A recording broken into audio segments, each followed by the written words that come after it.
Mesdames et messieurs, bonsoir. Bienvenue à une nouvelle édition de notre programme direct. Aujourd'hui, nous allons passer en revue les événements et des nouvelles qui ont marqué ces dernières 24 heures. Également, nous aurions un débat principal des défis affrontés par le système éducatif après le phénomène du Covid-19. Mais commençons avec nos nouvelles pour aujourd'hui. Le porte-parole de la présidence, l'ambassadeur Bassem Radi, a déclaré que le chef de l'État, le président Abdel Fattah al-Sisi, s'est entretenu aujourd'hui avec Alexis Likatev, directeur général de Rosatom, le géant russe public du nucléaire, et en présence du ministre de l'électricité et également le ministre de l'électricité et des énergies renouvelables ainsi que l'ambassadeur russe au Caire. Selon le porte-parole de la réunion a notamment abordé le suivi des travaux des constructions de la centrale nucléaire de Daba.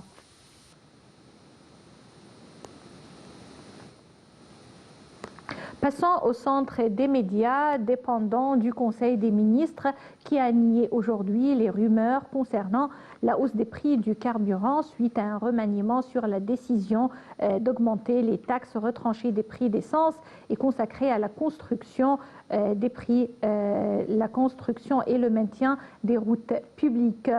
Selon le centre des médias, le ministère du pétrole a déclaré qu'aucun changement sur le prix du carburant n'a été décrété et que le prix d'essence est fixé tous les 3 mois par le comité chargé de gérer les prix des produits pétroliers.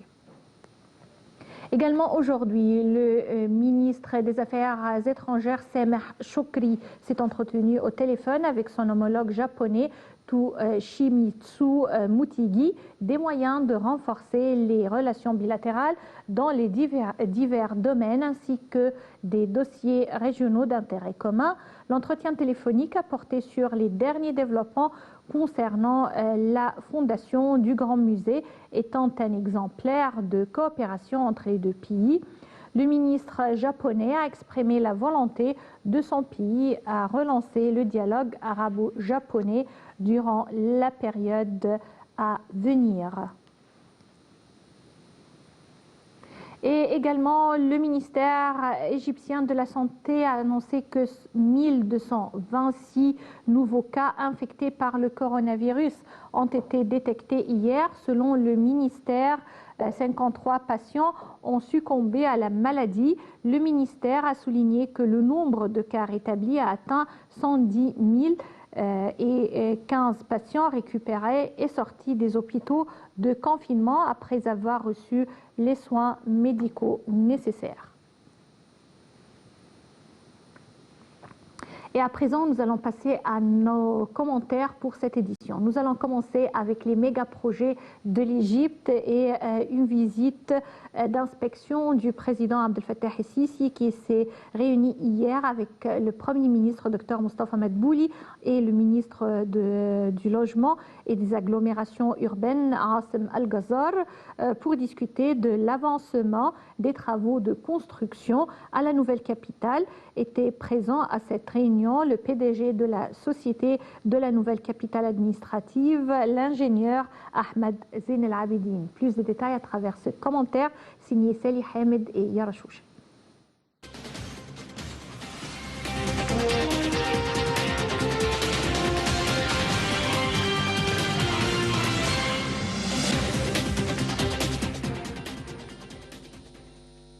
Le président Abdel Fattah al-Sisi s'est réuni hier avec le Premier ministre Dr Mostafa Madbouli et le ministre du Logement et des agglomérations urbaines Assem Al-Ghazar pour discuter de l'avancement des travaux de construction à la nouvelle capitale. Était présent à cette réunion le PDG de la société de la nouvelle capitale administrative, l'ingénieur Ahmed Zain El-Abidine.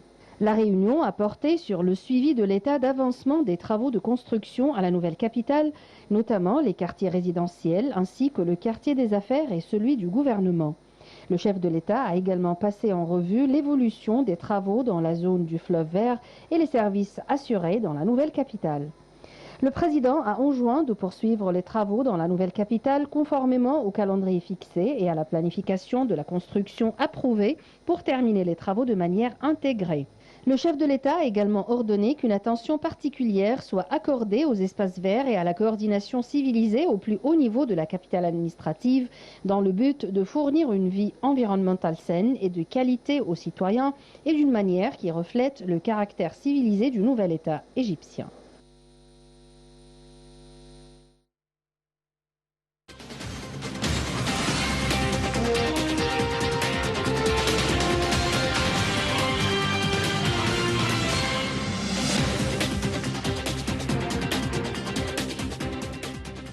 D'autre part, le chef du gouvernement, Dr Moustapha Madbouli, a présidé hier via visioconférence la réunion du comité de gestion de la crise du coronavirus en présence d'un certain nombre de ministres et au terme de laquelle plusieurs décisions importantes ont été prises parallèlement à la hausse du nombre de cas testés positifs au coronavirus. Les détails à travers ce commentaire.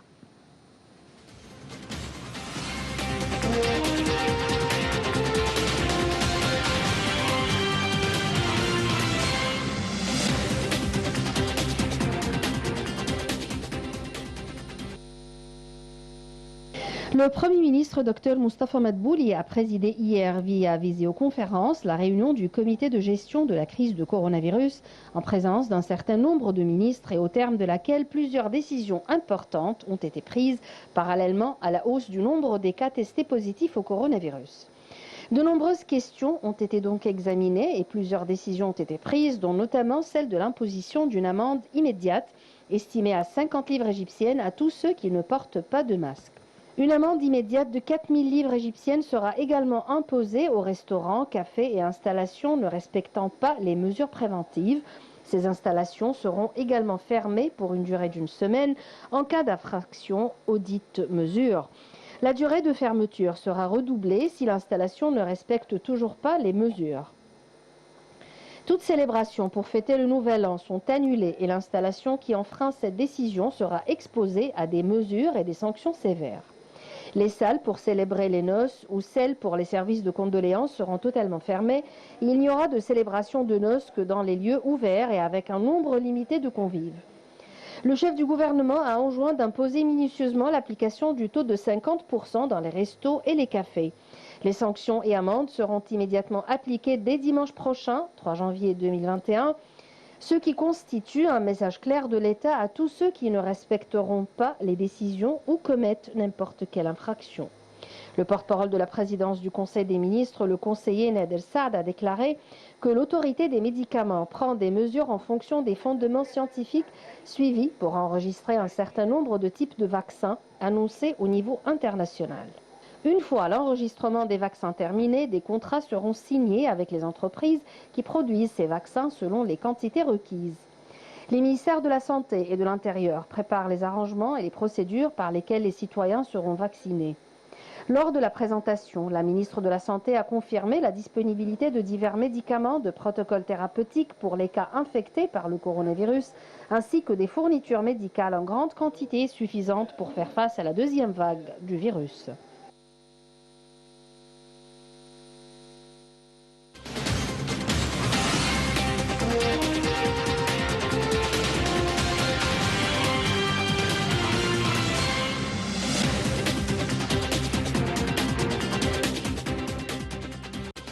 Chers téléspectateurs, aujourd'hui nous allons parler au cours de notre partie débat de système éducatif en Égypte. Nous allons parler de comment il existe actuellement une révolution en ce qui concerne ce système éducatif, également les filières et les départements qui proposent actuellement des cursus qui sont vraiment inspirés des demandes de la nouvelle technologie et également des demandes du marché du travail. Également, nous allons parler des défis affrontés actuellement par ce système éducatif, par le phénomène du Covid-19.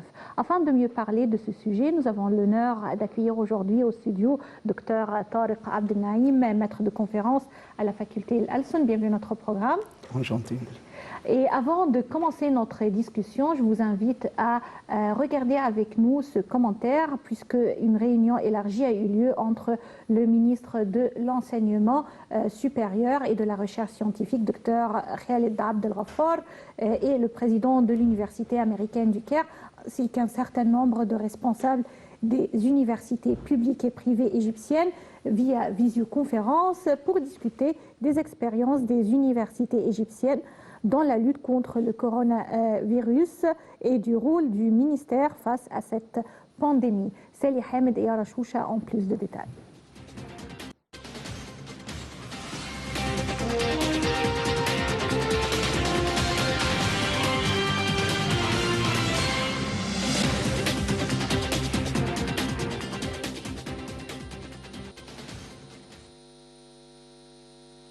Le ministre de l'Enseignement supérieur et de la Recherche scientifique, Dr Khaled Abdel Ghaffar, s'est entretenu depuis quelques jours via visioconférence avec un certain nombre de responsables des universités publiques et privées égyptiennes, en présence de M. Francis Ricciardone, président de l'Université américaine du Caire, et du Dr Ashraf Hatem, conseiller de l'Université américaine du Caire. Au début de la réunion, le ministre a souligné, selon un communiqué publié par le ministère de l'Enseignement supérieur, que le gouvernement égyptien a pris de nombreuses mesures au niveau des politiques, de la législation et des applications, indiquant que l'épidémie actuelle fait face à de nombreux défis ainsi qu'à des opportunités pour nous tous, faisant référence à certaines initiatives prises par le gouvernement égyptien pour faire face à cette pandémie. Dr Khaled Abdel Ghaffar a ajouté que le ministère de l'Enseignement supérieur et de la Recherche scientifique a été confronté à plusieurs défis après la fermeture des universités l'année dernière, et c'est pourquoi l'apprentissage à distance a été utilisé. Le ministre a indiqué que le Conseil suprême des universités a organisé plus de 700 cours de formation et ateliers pour renforcer les capacités des membres du personnel enseignant. En ce qui concerne la recherche scientifique, le ministre a ajouté que le ministère de l'Enseignement supérieur et de la Recherche scientifique a alloué environ 100 millions de livres égyptiennes pour encourager les progrès de la recherche à travers l'initiative « Appliquez vos idées » pour recevoir des solutions technologiques innovantes afin de faire face au coronavirus. Le ministre a ajouté que tous les hôpitaux universitaires sont prêts à recevoir les cas infectés par le Covid-19, indiquant qu'il existe 3 comités au sein du Conseil suprême des hôpitaux universitaires. Le comité suprême pour le virus, le comité de préparation des hôpitaux universitaires et le comité de recherche Covid-19. De son côté, le président de l'université américaine a affirmé que le but de cette réunion est d'échanger des expériences entre universités sur les expériences qui ont été menées sur l'épidémie de coronavirus. Il a indiqué qu'il est important de savoir comment fonctionne le processus éducatif dans les universités pour améliorer la façon de communiquer avec les étudiants. Les responsables des universités publiques et privées participant à cette réunion ont confirmé que l'éducation électronique est devenue un moyen très important pour communiquer avec les étudiants qui sont devenus capables d'utiliser efficacement les moyens virtuels dans l'éducation.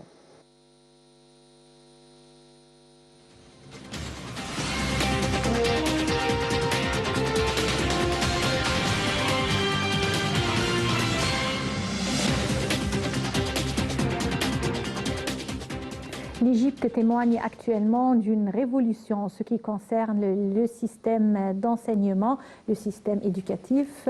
Toutefois, ce nouveau système affronte des défis puisque le phénomène du Covid-19 peut entraver la mise en œuvre et également l'application correcte de ce nouveau système.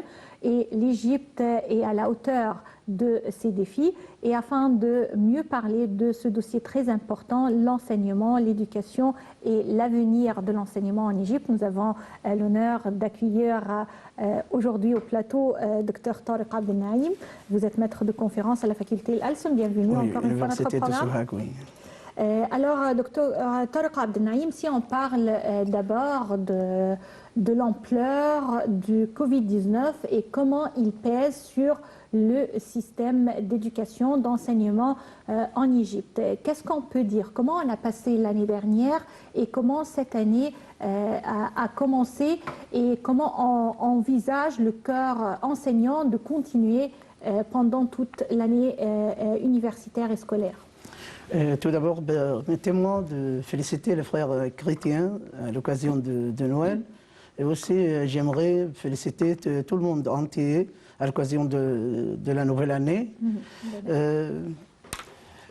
Pour le coronavirus, c'est un défi. On était obligé du transfert numérique. On est obligé de l'enseignement à distance, on peut dire téléenseignement, parce que l'isolement à domicile, l'université, les écoles aussi, tout l'enseignement, à cause de l'épidémie, on était obligé de travailler à travers l'Internet. Mais le gouvernement a assuré les masques pour tous les étudiants, les travaux de nettoyage dans l'établissement scolaire, l'établissement universitaire. Le travail était très efficace. On a fait des plateformes électroniques pour chaque faculté. Les programmes sont disponibles pour tous les étudiants sans avoir besoin d'aller à l'université. Il y avait des réunions éventuelles chaque semaine pour le Conseil supérieur des ministres. Il y avait une réunion mensuelle pour traiter cette crise et trouver des solutions. Oui. Alors, à l'université, il existe des facultés qui peuvent vraiment à 100% suivre ce système de visioconférence, de webinaire, puisque ce sont des programmes plutôt théoriques à suivre. Pour les facultés qui ont des programmes plutôt pratiques, comment peut-on vraiment affronter ce défi de Covid-19 ? Franchement, c'est très difficile pour les facultés pratiques parce que les étudiants ont besoin d'un laboratoire, ont besoin d'un atelier. Pour les facultés théoriques, je suis tout à fait d'accord avec cette sorte d'enseignement. Mais pour les facultés pratiques comme le fac de médecine, le fac d'ingénierie, c'est très difficile d'appliquer cette sorte parce que tous les étudiants ont besoin d'aller à la fac, de me trouver dans l'établissement pour faire des épreuves, et même les étudiants à la fac de sciences. Et toutes les facultés pratiques ont besoin d'aller. C'est difficile de dépendre de l'enseignement à distance. Oui. Alors, je veux retourner encore un peu, remonter le temps et dans le passé, puisque le gouvernement égyptien avait cette idée, avant le commencement du phénomène du Covid-19, de lancer un système numérique pour les étudiants, que ce soit pour les étudiants aux écoles secondaires ou à l'université. Et avec l'arrivée du Covid-19, vraiment, il y avait une sorte de préparation pour un phénomène pareil, puisqu'on a vu qu'il existait des systèmes virtuels, il existait des plateformes utilisées par les étudiants et les professeurs, même avant le Covid-19. Alors, c'était juste une utilisation plus intense par les étudiants et leurs professeurs. Comment, après ce temps, peut-on évaluer et voir cette expérience?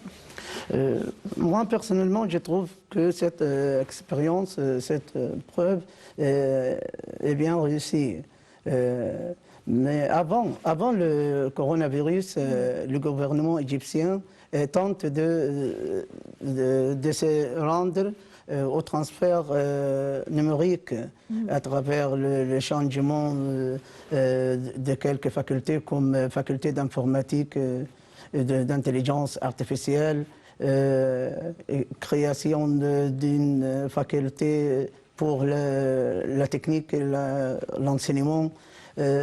Moi, personnellement, je trouve que le gouvernement a bien réussi à diriger ces dossiers pour lutter contre l'épidémie coronavirus. Oui. Il existe également le programme de réforme actuelle pour l'Égypte. Il existe la vision Égypte 2030 et avec cette vision, plusieurs départements universitaires ont été créés, des nouveaux départements avec des programmes d'études spatiales, avec des programmes très avancés de l'application de, comme vous l'avez mentionné, l'intelligence artificielle, la 4e révolution industrielle, la nouvelle technologie, tout ce qui est virtuel. Et ce sont des universités publiques et également ce qu'on appelle des universités, pas privées, mais des universités entre les deux systèmes pour être vraiment surveillées toujours par le gouvernement. Selon vous, ces nouveaux départements qui ont été lancés l'année dernière et cette année, est-ce qu'ils connaissent déjà une réussite, un succès parmi les étudiants? Pour le gouvernement, j'aime bien vous dire qu'il y a beaucoup d'universités, sauf l'université gouvernementale, parce qu'il y a des universités civiles.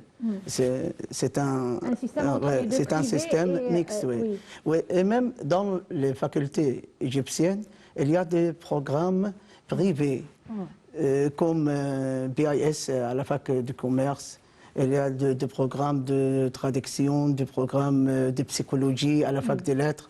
Il y a aussi des universités européennes en Égypte, universités françaises, universités américaines. Alors pour le partenariat entre les universités gouvernementales égyptiennes ou publiques égyptiennes et d'autres universités renommées autour du monde entier, ce partenariat ou ce double diplôme, qu'est-ce qu'il ajoute? Quelle est la valeur ajoutée d'un programme pareil pour un étudiant égyptien? Cette sorte d'université donne une formation bien qualifiée. Il y a des stages européens et même cela assure des chances de travail pour les qualifiés, pour les étudiants diplômés de cette université. Cela répond aux besoins du marché du travail. Oui. Qu'est-ce que ce système de partenariat avec des universités européennes ou étrangères offre aux étudiants et n'est pas offert par les universités publiques? Pour les étudiants européens, présentent des bourses pour les étudiants, comme l'université allemande chaque année donne des bourses pour leurs étudiants, et même une preuve, une expérience pratique dans les usines allemandes, dans les sociétés, pour le système administratif. Je trouve, et même le certificat est officiel soit en Égypte, soit en Europe. Alors c'est une bonne chance pour les étudiants qui apprennent dans cette sorte d'université, mais il coûte cher. C'est pourquoi le gouvernement tente de créer plus d'universités civiles qui représentent un système mixte entre l'université gouvernementale et l'université européenne. Puisqu'on parle des besoins du marché du travail, on peut dire que les universités publiques égyptiennes connaissent actuellement vraiment une révolution en ce qui concerne ce système d'éducation, puisque vous, à travers, par exemple, la faculté de Alson, vous pouvez nous parler de cette expérience avec l'introduction des départements avec de nouvelles langues, par exemple la langue coréenne, qui n'était pas enseignée avant. Maintenant, il y a de plus en plus des étudiants égyptiens qui suivent les cours de chinois, par exemple.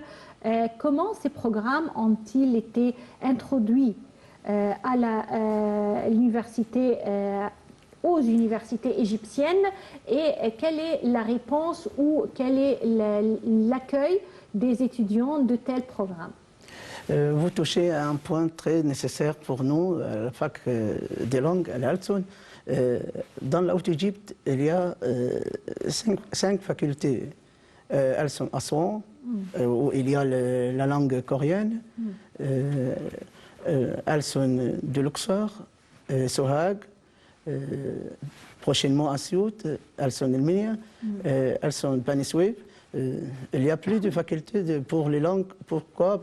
Pour servir la société, parce que dans la Haute-Égypte, il y a le tourisme. Alors on a besoin de jeunes qualifiés qui parlent bien les langues, et même pour la langue coréenne, parce que c'est la fabrication des voitures. On a besoin de la langue coréenne et même aussi la langue chinoise. Il y a beaucoup de langues ici, chez nous, dans la Haute-Égypte. Et pour le monument aussi, il y a la fac d'archéologie chez nous, parce que dans la Haute-Égypte, il y a plus de le tiers du monument du monde, je pense. Oui. Alors, les étudiants en Haute-Égypte, est-ce qu'ils accueillent favorablement, positivement, les programmes de langue introduits actuellement?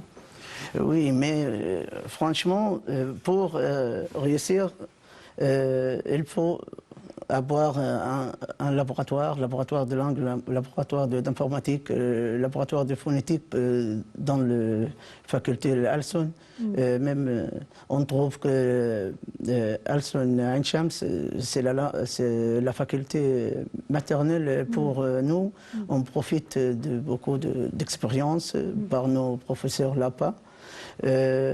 Mais chez nous, dans la Haute-Égypte, peut-être Alson de Luxor assure beaucoup de matériel pour les étudiants et même Luxor. Il y a beaucoup de monuments, alors les jeunes diplômés peuvent facilement trouver un travail dans le domaine du tourisme. Alors, vous croyez que, ou vous témoignez que ces programmes sont adéquats aux besoins du marché du travail? Ça veut dire que le choix de créer ce nouveau département ou d'introduire ces nouveaux programmes d'éducation, c'était le bon choix pour les installer en Haute-Égypte? Oui, mais on a besoin d'experts étrangers dans ces facultés. Franchement, pour la langue coréenne, il y a des experts coréens qui enseignent chez nous à l'université d'Assouan et même à l'université de Luxor, parce que chaque langue étrangère a besoin des natifs, a besoin d'experts de la même nation, de la langue apprise. Alors, on a besoin, par exemple, des voyages pour rencontrer des touristes, pour rencontrer des étrangers, pour bien parler avec eux, pour pratiquer la langue. Ce qui nous manque franchement dans cette période-là, mais à cause du coronavirus, je trouve ça plus difficile. Je crois qu'il existe un programme de professeurs visiteurs qui viennent pour enseigner ces langues, mais l'Égypte, comme tous les pays du monde actuellement, ça s'est arrêté, la mobilisation s'est arrêtée un peu parce que, ou la mobilité, parce qu'on ne peut pas voyager à cause de restrictions de voyage aérien, mais le programme existait, n'est-ce pas? Il y avait des professeurs qui venaient enseigner ces programmes, des professeurs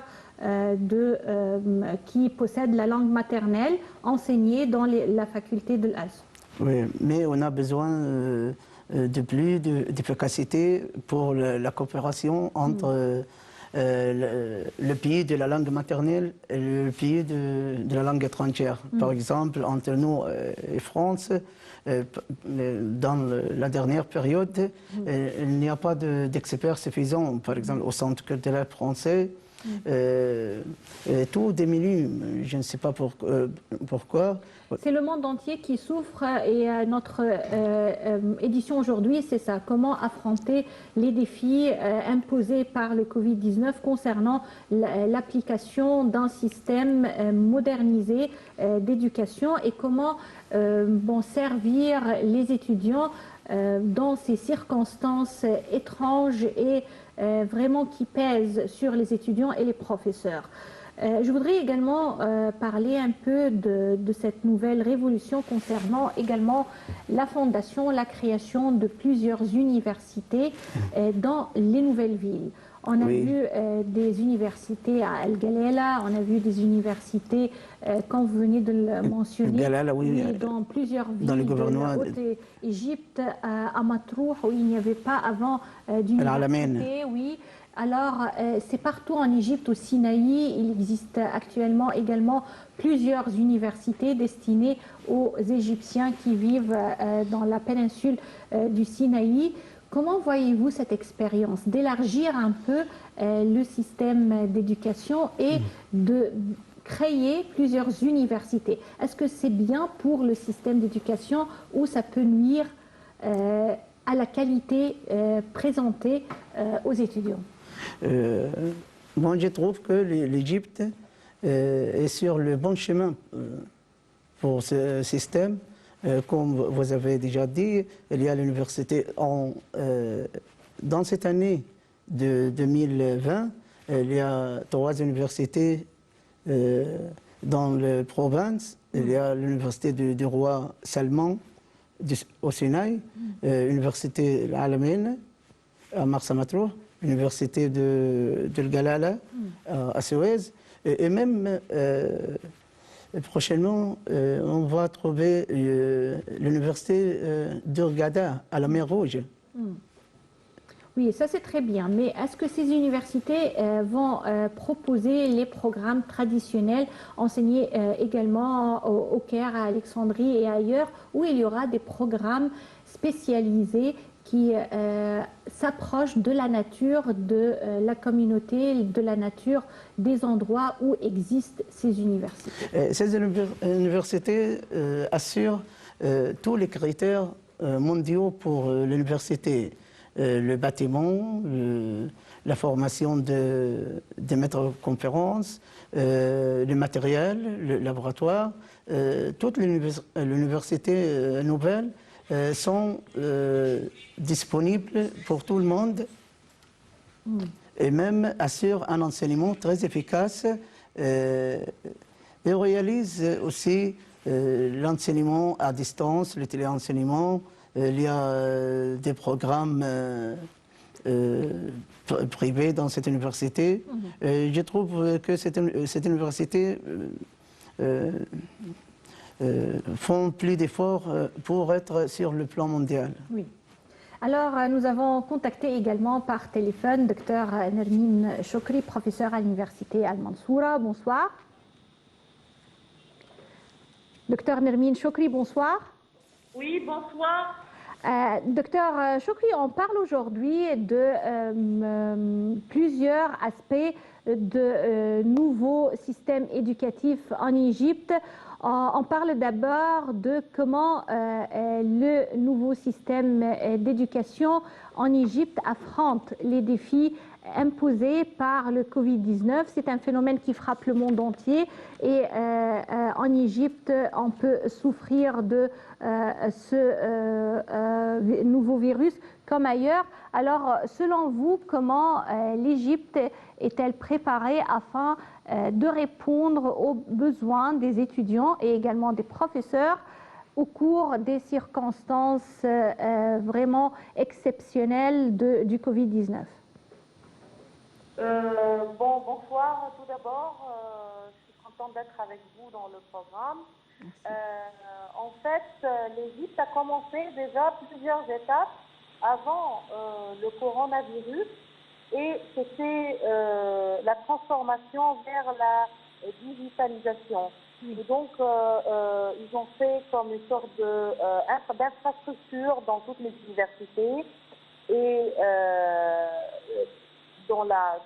c'est-à-dire central, que ce soit par le ministère de l'éducation, de la haute éducation, ou bien même dans les universités, ils ont fait des plateformes électroniques pour les élèves pour qu'ils puissent avoir accès aux cours en ligne. Et donc là, ça a été déjà préparé avant le coronavirus. Donc c'était dans le plan de l'État dans la transformation vers la digitalisation. Et donc, lorsqu'on était attaqué, ou bien toute la planète était attaquée par le coronavirus, donc on a dû tout de suite donc, se transformer vers ces plateformes-là qui ont aidé beaucoup, que ce soit pour le semestre dernier ou bien ce semestre-là, donc pour faire les cours en ligne. Et donc, c'est ce qu'on appelle aujourd'hui donc l'éducation hybride. Oui, c'est vrai. Et également, je voudrais parler on a parlé aujourd'hui avec Dr Tariq Abdelnaïm de ce système proposé actuellement dans le contexte de la vision de l'Égypte 2030 de partenariat entre les universités égyptiennes et des universités étrangères. Des doubles diplômes, de nouveaux programmes proposés aux étudiants. Selon vous, comment cette expérience peut-elle avoir des conséquences positives sur les étudiants afin de répondre aux besoins du marché du travail? Bon, vous savez que dans le cadre de la mondialisation, maintenant les universités, toutes les universités partout au monde essayent de faire des partenariats et de faire des nouveaux programmes, que ce soit des programmes interdisciplinaires entre les différentes disciplines aussi et entre les différentes universités pour répondre aux besoins du marché. Et ces nouveaux programmes-là, généralement, sont bien sûr à la mode, c'est-à-dire sont très datés d'aujourd'hui et ça répond aux critères internationaux. Parce qu'il y a des critères, comme vous le savez, bien sûr, il y a des critères internationaux pour l'éducation. Et donc, ces programmes ou ces nouveaux programmes répondent à ces critères-là. En fait, les universités, et c'était, je crois, même au début de l'année dernière, toutes les universités, c'était central au niveau de la ministère de la haute éducation, qui ont demandé aux universités de préparer des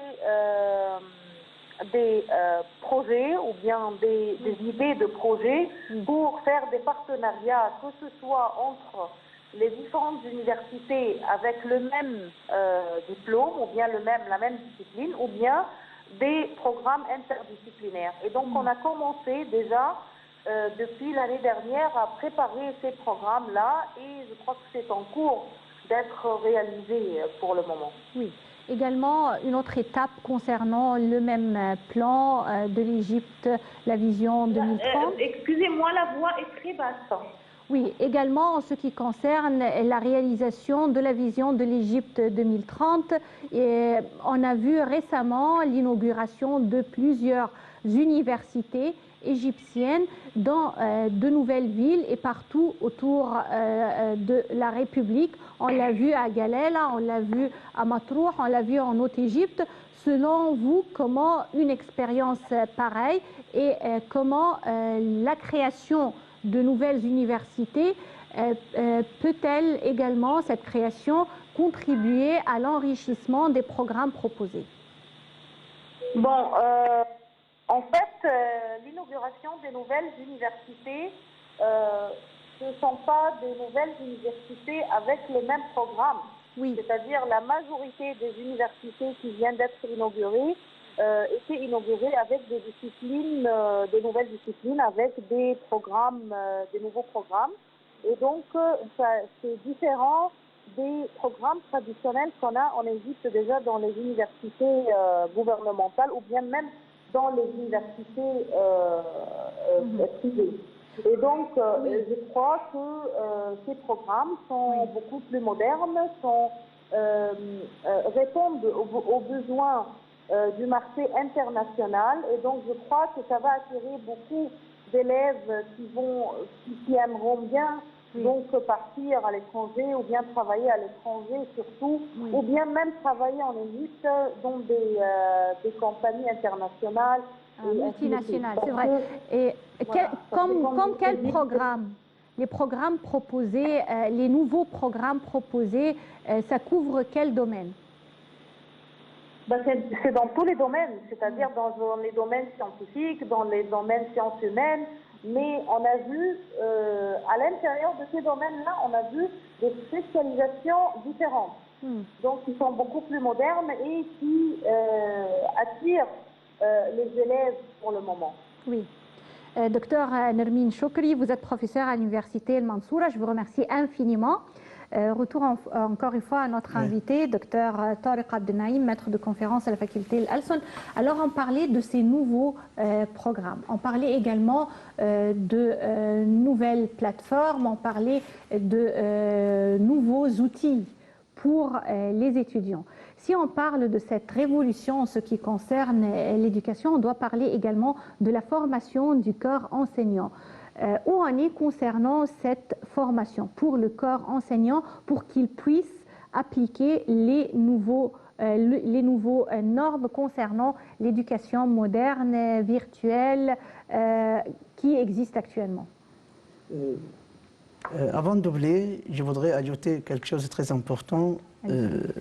Que l'Égypte pense maintenant à la création dans la nouvelle capitale administrative une cité spatiale pour pouvoir envoyer dans l'espace nos étudiants ou nos savants pour conquérir, d'après la vision de l'Égypte 2030, pour conquérir l'espace. Alors, le gouvernement égyptien prend toutes les mesures nécessaires pour créer une ville, une cité spatiale dans la nouvelle capitale administrative. Pour les recherches concernant l'espace, concernant tout ce qui nous entoure, pour qu'on puisse vraiment être parmi les pays qui ont conquéri l'espace autour de nous. Oui, on va, bien sûr, c'est une vision ambitieuse de l'Égypte. Oui, on va envoyer une satellite pour, déjà, le premier pour satellite parcourir égyptien, les changements climatiques dans l'espace. Une satellite égypto-africaine. Déjà, on a envoyé, on a mis en orbite le premier satellite égyptien Tiba 1 et c'est un satellite pour la communication en Égypte et partout en Afrique, et c'était très bien accueilli puisque ça couvre les endroits désertiques où il n'existe pas de réseau téléphonique ou de communication. On couvre avec également Internet, avec tout ce qui concerne la nouvelle technologie, la télécommunication à travers ce satellite Tiba 1. Oui. Il y a aussi le budget financier pour la recherche scientifique a augmenté. Peut-être plus de 27 milliards au lieu de 19. Alors c'est bon pour les bourses, c'est bon pour le partenariat, c'est bon pour le matériel, pour assurer toutes les possibilités pour la recherche scientifique. Je trouve que l'Égypte est sur le bon chemin pour une révolution scientifique, industrielle, commerciale, dans tous les domaines. Et si on retourne à la formation du corps enseignant, de l'année dernière et jusqu'à cette année, je crois que pas mal de professeurs ont opté pour ce système virtuel à travers les plateformes proposées par le ministère de l'Éducation supérieure. Comment voyez-vous cette formation et par quelle étape est-elle passée? J'ai ramassé tout ça dans les points à présenter maintenant. Pour le téléenseignement, il offre les mêmes enseignements et l'avantage de la formation traditionnelle. C'est bon. Il y a une organisation simplifiée en fonction de la vie des apprenants. Il y a un rythme de travail plus flexible que l'enseignement classique, parce que dans l'enseignement classique, il y a une durée précise. Mais dans le téléenseignement, l'enseignement à distance, on peut ajouter beaucoup de temps pour expliquer, pour faciliter l'enseignement comme ça. Il y a aussi, dans l'enseignement à distance, dans l'enseignement en ligne, il n'y a aucune obligation de se rendre dans un établissement scolaire ou un établissement universitaire, parce que l'enseignement chez lui, à la maison, l'enseignement à domicile, il n'a pas besoin d'aller à la fac, il n'y a pas de contact, par exemple, à cause de la crise du coronavirus. Il n'y a pas de contact avec les personnes malades frappées. Bien sûr, il existe des avantages pour ce système virtuel ou d'éducation, d'enseignement à distance.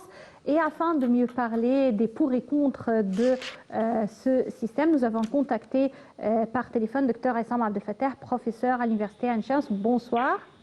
Oui, bonsoir. Alors, Dr Essam Abdelfattah, quand on parle de la proposition de l'enseignement à distance, on ne peut pas dire qu'à 100% c'est tout à fait bien ou à 100% c'est négatif.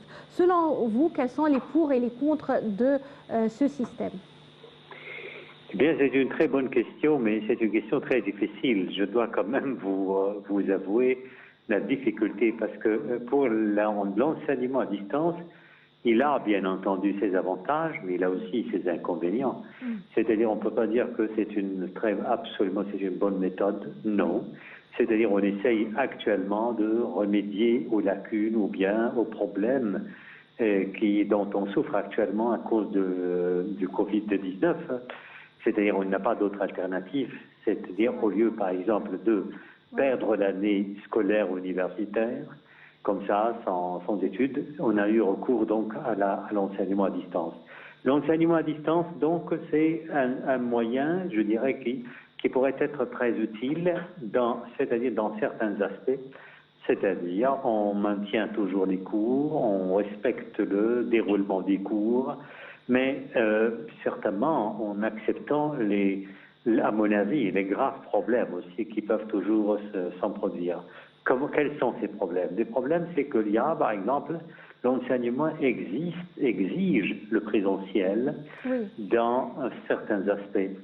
À titre d'exemple, c'est-à-dire que le débat avec les étudiants, et puis après l'interruption de tel ou tel étudiant, et puis après le fait de pouvoir opérer l'étudiant qui est résistant, par exemple, et qui n'arrive pas à vous comprendre, et qui peut-être il est timide ou sa timidité l'empêche de vous dire que, par exemple, moi je ne comprends pas, ou bien il y a parfois des étudiants qui vous disent, écoutez, moi je n'arrive pas à vous entendre lorsque vous leur posez des questions, et puis après des questions auxquelles ils ne savent pas répondre, ils vous disent, voilà, écoute monsieur, je n'arrive pas à vous entendre parce que j'ai un problème de connexion, alors qu'il lui, il vous entend très bien. Mais, vous voyez, mais en présentiel, on peut toujours remédier à ces défauts, à ces lacunes, parce que le professeur peut, par exemple, attacher plus d'importance, plus d'attention aux étudiants qui gardent silence pendant tout le cours. Il sait très bien qu'en lisant leur regard, il peut comprendre que l'étudiant a un problème. Donc, dans ce cas, il peut toujours lui attacher plus d'attention, et comme ça, il peut toujours le suivre. Et autre chose aussi, c'est-à-dire que moi je parle, moi c'est ma spécialité dans l'enseignement des langues, à titre d'exemple. La langue, le débat en classe, c'est pas comme en ligne, c'est quand même le débat en ligne. Il faut que moi je parle, puis je m'arrête, une pause, puis après, monsieur, je vous entends pas. Et nous avons ici, en Égypte, on souffre énormément de problèmes de connexion. Hein. C'est-à-dire que c'est vraiment une souffrance. C'est un calvaire parfois. Et lorsque vous téléphonez, par exemple, au serveur, vous dites, écoutez, vous perdez le temps, vous perdez beaucoup de temps pour que le technicien qui travaille dans la société ou la communication vous réponde. Il y a des problèmes comme ça qui vraiment... Il existe des problèmes qui font perdre beaucoup de temps. Oui. Mais le présentiel, à mon avis, on peut pas, c'est irremplaçable. On peut pas, mais on n'a pas d'autre moyen. On n'a pas d'autre moyen, sinon tout le monde va tomber malade. Oui. Et selon vous, si on fait une comparaison entre le système d'enseignement à distance proposé l'année dernière et cette année, est-ce que vous voyez que ça a évolué? Est-ce qu'il y a une sorte d'amélioration en ce qui concerne l'utilisation, les fonctions, les privilèges des plateformes proposées. Est-ce que étudiants et professeurs sont plus préparés pour être en ligne ensemble? Comment voyez-vous l'expérience? Moi, je dis que l'expérience essaie actuellement de combler cette lacune, puisqu'il y a, on a dit, moitié, 50% présentiel, 50% à distance. Oui. Mais en ce qui concerne la plateforme, bien, ça c'était très bien, vous faites bien de mentionner ce point. Écoutez, le professeur, qu'est-ce qu'il doit mettre dans les plateformes? Il doit mettre dans les plateformes, par exemple, les cours. Oui. Les cours écrits. Et donc, il doit rédiger les cours, ensuite les poster sur la plateforme ou les mettre sur la plateforme. Et les étudiants, qu'est-ce qu'ils vont faire? Ils vont lire les cours, ils vont apprendre par cœur les cours. Ça veut dire que ça les dispense d'aller voir dans la bibliothèque, il n'y a pas de bibliothèque. Ça veut dire que nous allons maintenir la même méthode dont nous souffrons depuis des siècles. C'est quoi? C'est l'apprentissage, c'est la mémorisation. L'enseignement qui est basé sur la mémorisation des cours écrits et qui sont conservés dans la plateforme. Oui, ça, c'est un problème, des bibliothèques virtuelles. C'est un problème majeur. Oui, c'est-à-dire que ces plateformes également offrent d'accès aux bibliothèques rénovées. Non, il n'y a pas de bibliothèque. Vous mettez seulement les cours. Non, il existe des liens pour les grandes librairies, bibliothèques internationales. C'est-à-dire que, oui, mais absolument, mais c'est-à-dire le fait d'aller à la bibliothèque, feuilleter des livres, ce n'est pas la même chose, c'est vrai. C'est quand même, c'est irremplaçable. C'est vrai.